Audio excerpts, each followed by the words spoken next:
Oi, professor Flávio. Oi, terceiro A. Aqui é a Dara. E eu e a Beatriz Mariane, a gente vai fazer a aula invertida sobre ótica. O que é a ótica geométrica?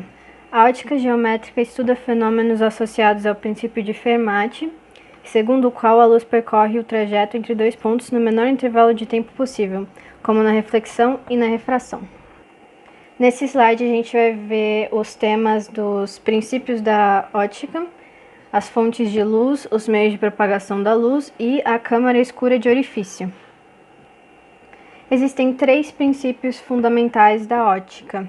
O primeiro deles é a independência dos raios, que significa que dois raios diferentes, quando se cruzam, não mudam as suas características nem a sua trajetória. O segundo princípio é o da propagação retilínea, em que a trajetória da luz segue sempre em linha reta. Existe também o conceito da claridade, da penumbra e do escuro. A claridade é a presença de luz, a penumbra ou sombra é uma parte parcialmente iluminada e o escuro é a total ausência de luz. Outro princípio é o dos meios de propagação da luz, em que, ao incidir em um meio refletor, o raio percorre a mesma trajetória. Existem dois tipos de fontes de luz e três de raios de luz. Existem as fontes de luz primária, que são objetos que emitem luz própria, como o Sol e o fogo, e também as fontes secundárias, que apenas refletem a luz de uma fonte primária, tipo a Lua, e um objeto qualquer, como um lápis. Já os raios de luz, existem os convergentes, que incidem de diferentes pontos e convergem para um único ponto. Os divergentes, que incidem de um único ponto e partem para outros pontos. E o cilíndrico, que são como os canhões e feixes de luz paralelos.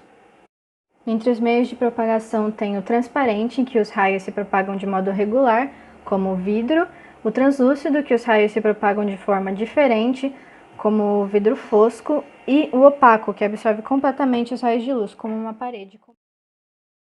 Essa imagem representa o eclipse lunar, que é um fenômeno astronômico que ocorre quando o Sol, a Terra e a Lua se alinham, e a sombra da Terra acaba ocultando parcialmente ou totalmente a Lua. E esse fenômeno exemplifica os princípios da ótica, como o da propagação retilínea da luz, já que os raios de luz do Sol não ultrapassam ou contornam a Terra, por ela ser um meio opaco. Portanto, esses raios não atingem a Lua. Um outro exemplo prático de como funciona a propagação da luz é a câmara escura com orifício. É uma caixa de paredes opacas e pretas internamente, fechada e com apenas um pequeno orifício em uma de suas paredes. E quando se ilumina um objeto na frente dessa caixa, os raios de luz que partem do objeto passam pelo orifício e projetam uma imagem inversa e oposta no outro lado da caixa. E o que justifica a imagem ser invertida e espelhada é justamente o princípio de propagação retilínea da luz.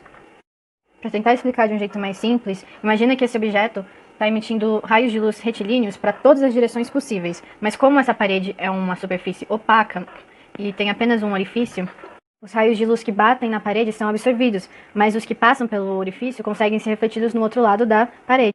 Então, como pode-se ver aqui pela imagem, os raios de luz emitidos pela ponta de cima da vara de pescar vão passar pelo buraco em uma trajetória ainda retilínea. Por isso que o topo da imagem é projetada para baixo na parede da câmara, e a imagem fica invertida. Esse mesmo fenômeno ocorre com o sentido da direita e da esquerda da imagem, por isso que a imagem também é espelhada. E por meio da semelhança entre triângulos, deu para chegar nessa fórmula aqui, que está no cantinho esquerdo do slide, em que o O, que representa a altura do objeto, sobre a altura da imagem, é diretamente proporcional à posição da imagem sobre a posição do objeto. Fala galera, aqui é a Beatriz e eu vou resolver alguns exercícios com vocês. Aqui tá basicamente perguntando qual das alternativas tem apenas fonte de luz primária. Vamos analisar então. A gente já descarta a primeira, a segunda e a terceira, porque, como a Dara disse anteriormente, a Lua é uma fonte de luz secundária, porque ela não emite luz própria. Pilha de lanterna também não é luz própria, então a alternativa correta é a letra D. Estrelas, fósforo aceso e o Sol. Pausa o vídeo e tenta resolver que já eu passo o gabarito.